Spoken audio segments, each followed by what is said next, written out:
Success.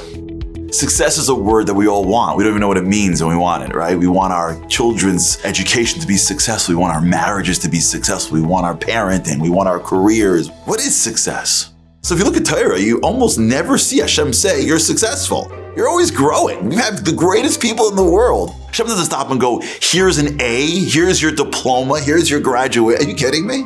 With a really clear exception. Who is that? It's Yosef. When Yosef went down to Potiphar in Mitzrayim, it says, V'hi Hashem is Yosef, v'hi ish matzliach. He was a successful person. Wait a second. Yosef had 3 chapters in his life. The first chapter, he's sitting with Yaakov Avinu. He's a teenager, being a vessel for the entire Torah. Yosef is probably the biggest Eli of all time, learning shtak all day long. No ish matzliach during that phase of his life. Yosef is 30 years old when he figures out and predicts a famine, turning Egypt into the greatest economy of antiquity. No mention of Hatzlacha. In between, there's a brief moment where he's sold as a slave, and he's probably cleaning the latrines and making coffee and figuring out a way to just keep the cows clean. And in that moment of him being a slave for some manuval, Kodesh Baruch Hu goes, you know what I'm looking at? Ish matzliach, what?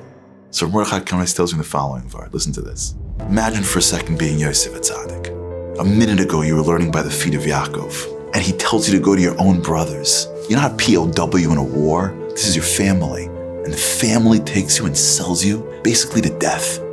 You're a slave, and you wake up in the morning, and you go from learning the greatest Sisrei Torah to getting some manuval cup of coffee. You know, you should wake up in the morning and go, this is my life. This is what happened to me. Where's the Kodesh Baruch Hu now?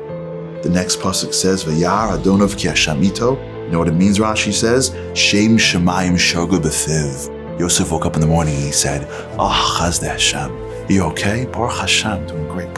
Wait, did you say Baruch Hashem? You just bless Hashem. Look where you are, Yosef. Look at your life. Look at what happened to you. You're Baruch Hasheming this. Kodesh Baruch Hu looks down and he says, I gotta tell you something. You say Baruch Hashem when you're sitting in the middle of Torah, it's beautiful. You say Baruch Hashem when you're in the corner office, it's beautiful. When you're in the dumps, when you feel that I'm gone, when you feel that I left you, when you're sitting in a place that is in the lowest part of the earth, and you look up and you say Baruch Hashem, when you're gonna call out my name in the house of Potiphar, that's my version of Hatzlacha. That's what I want, Hashem says. Rachmanat liba bay. I give you your brains and I give you your Hatzlacha. Use it for me, of course. But when you can't find me and you anyways give me your heart, Hashem says, is there a greater gift than that? We all have moments in our lives where we feel like we're stuck in the base Potiphar.